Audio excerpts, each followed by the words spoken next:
Welcome to this GBDURO preview video. I'm going to be trying to do daily updates once a day, a little roundup along with my coverage over on Dotwatcher, which will be 2 times a day, a morning roundup and an evening roundup, so stay tuned to there. I'll drop the links of those in the description. What is GBDURO? For those of you who don't know, it's a 2,000-kilometer self-supported bike race from Land's End in the southern tip of the United Kingdom to John O'Groats in the north. It's a multi-terrain event, so there's gravel, there's hiker bike, there's road, pretty much any style of riding, you name it, it'll be in there. It's broken into 4 stages, each roughly 500 kilometers. I'll go a bit further into each stage preview in a moment. So then, we are obviously, as you can see, there's the map of the route. This is the tracking app.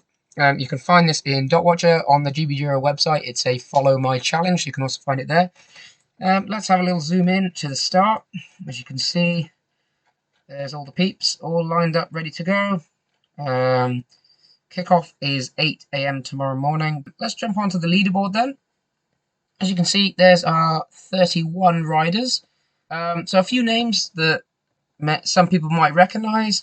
I know Alex Boswell has done Pan Celtic a few times. He's been up there. People have mentioned Donny Campbell as well. Pretty strong. But for me personally, I don't know a whole bunch about these riders. I haven't ridden with them before. So hopefully this time tomorrow we'll be able to get stuck in. Give you a little bit more insight into who's doing what, how people are going.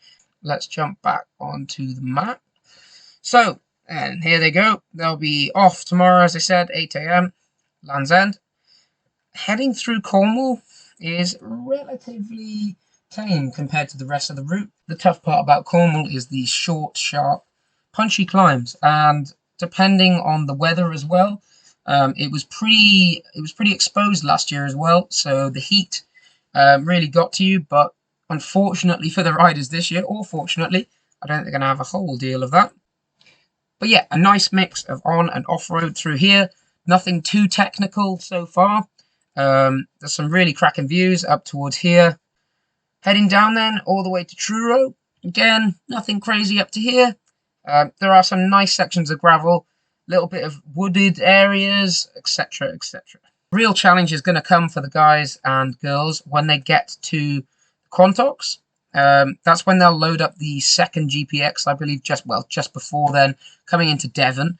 Once you've loaded that second GPX, the route does get a little tougher coming through the Quantox, then into the Mendips. You've got a fair bit of climbing. The off-road gets a little bit rougher, so bike handling comes into it a little bit more. And then coming in towards Bristol here, gets pretty spicy there.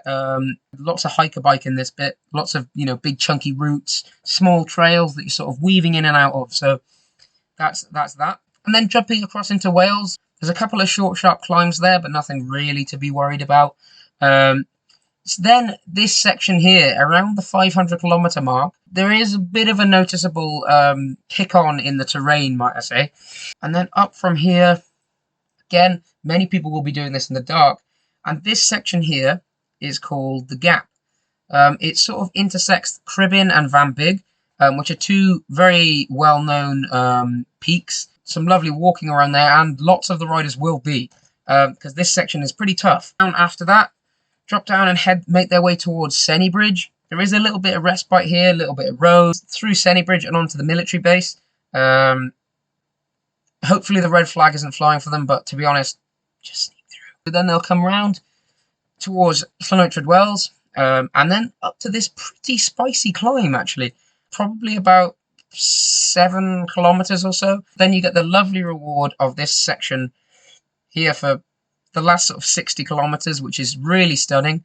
It does follow the sort of gravel paths of Llymbriana Reservoir. Around the 620 kilometer mark, you're so close then, but you've got to remember that the terrain, it's pretty unforgiving. You briefly jump onto a little bit of the Trans-Cambrian Way route before hopping into the checkpoint. As I mentioned, 4 stages. At the end of each stage, riders will have the opportunity to rest, refuel, talk to other riders at the checkpoints. Now, how it works is each stage has a set start time. So stage 1 starts at 8 a.m. on Saturday, and stage 2 will start at 8 a.m. on Tuesday. So as you can tell, you've got 3 days to make it to the checkpoint. The quicker you go, the more rest you get. Dav is a great guy. He's the one who runs checkpoint 1. That's his farm. Stage 2, straight up a climb, all the way up towards this lovely reservoir here. There is an early river crossing though. As you can see here, at the moment it'll be deep. So it's a risk that, you know, you've got to weigh it up, because there's a real risk of something like that. Maybe you might get a little bit of trench foot, getting your feet that wet in a ride that for many will take close to 30 hours, if not more. From there, they're going to drop down, up and over, lovely bit of gravel this, into McHuntlath. From here, then, they jump into this forest and up towards the Dovey Bike Park, I believe. Then they'll jump onto the road again, some lovely little cafes and villages here. So from there, much of the same, up and down, gravel. There's then a very nice section where they'll climb all the way up and then descend down through the bike park. They'll then eventually come out down here. There's the One Planet Adventure. I grabbed some brake pads from there last time, so it's worth knowing. It's about 150k into the route. For what they've done so far, they're going to get a absolutely lovely section of road that'll pretty much take them all the way to Chester. Chester's a great place to resupply. There's tons of food. Something that is worth pointing out is, unlike many ultra-distance races, there is no sleeping indoors, be that hotel, be that even a bus shelter. If it's a man-made structure and you want to sleep under it, you can't. That's for the full 10 days and even at the checkpoints. Then they're going to head out again, mainly on road, bit of bike path, a few little sections of gravel all the way to Manchester. Follow the canal all the way in. And then from here, this is where the screw really gets turned. Pretty much within an hour of coming out of Manchester, they're onto this long section of the Pennine Bridleway. Now, although it's lovely to walk, the Pennine Bridleway is a real tough cookie to ride. You've got lots of gates after gates after gates, and that goes on for a long while. I think it's about 50 kilometers, or certainly around there. It's a good 3-4 hours plus of riding. You come down here, there's great places to resupply. Just going past Skipton, so you're right into Yorkshire now, and then that's halfway. You're halfway done already. Half of the GBDURO will be completed by then. Back into the hills and working their way towards checkpoint 2. There is the Great Dun Fell to contend with. The Great Dun Fell is a long tarmac climb. It's super steep. So I walked some of it last year. And then right as you feel like you've just broken the back of it, you then descend down this section here, which, as you can see, sort of follows a riverbed, and you're in the riverbed, or very close to it, following sort of sheep tracks and whatnot, the whole way down until you drop into Garrigill, and there's the checkpoint.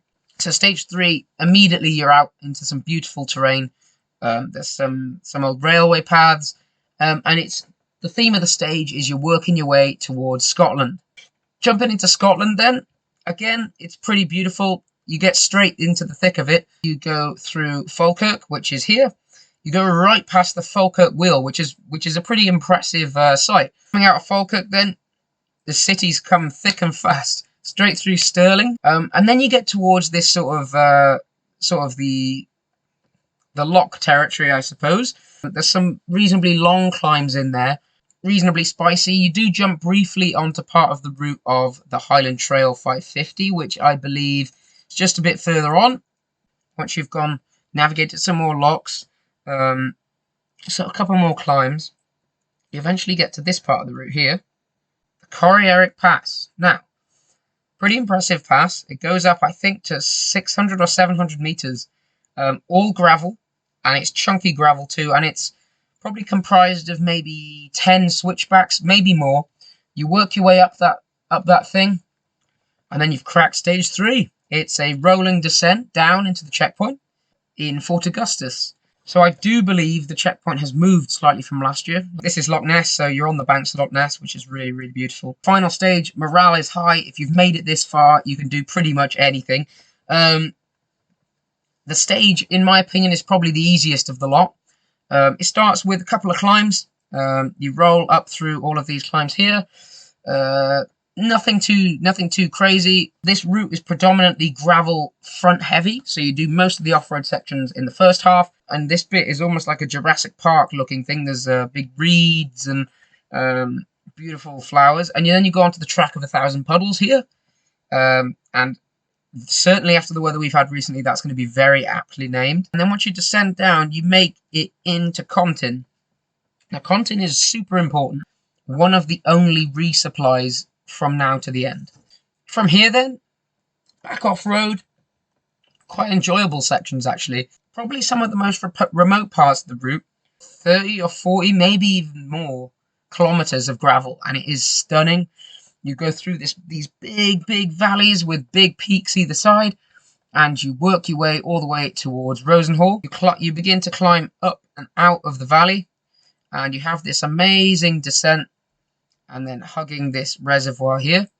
So then, this section is pretty lovely.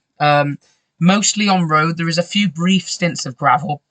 But yeah, overall it's quick. There's one last section of gravel after there, and then you are really getting close then. And then you get to this section here, which is, I'd say, the final boss of the route. It's 12 kilometers of dead straight road. And that thing, if nothing is going to send you to sleep, that thing's going to. Quick switch round, and they have finished in John O'Groats. I'm looking forward to getting into proper dot watching tomorrow. Going to make a roundup video there, and hopefully these videos will be able to get a little bit spicier then. Some great stories come out of this race, so yeah, stay tuned, and I'll be getting the posts out regularly.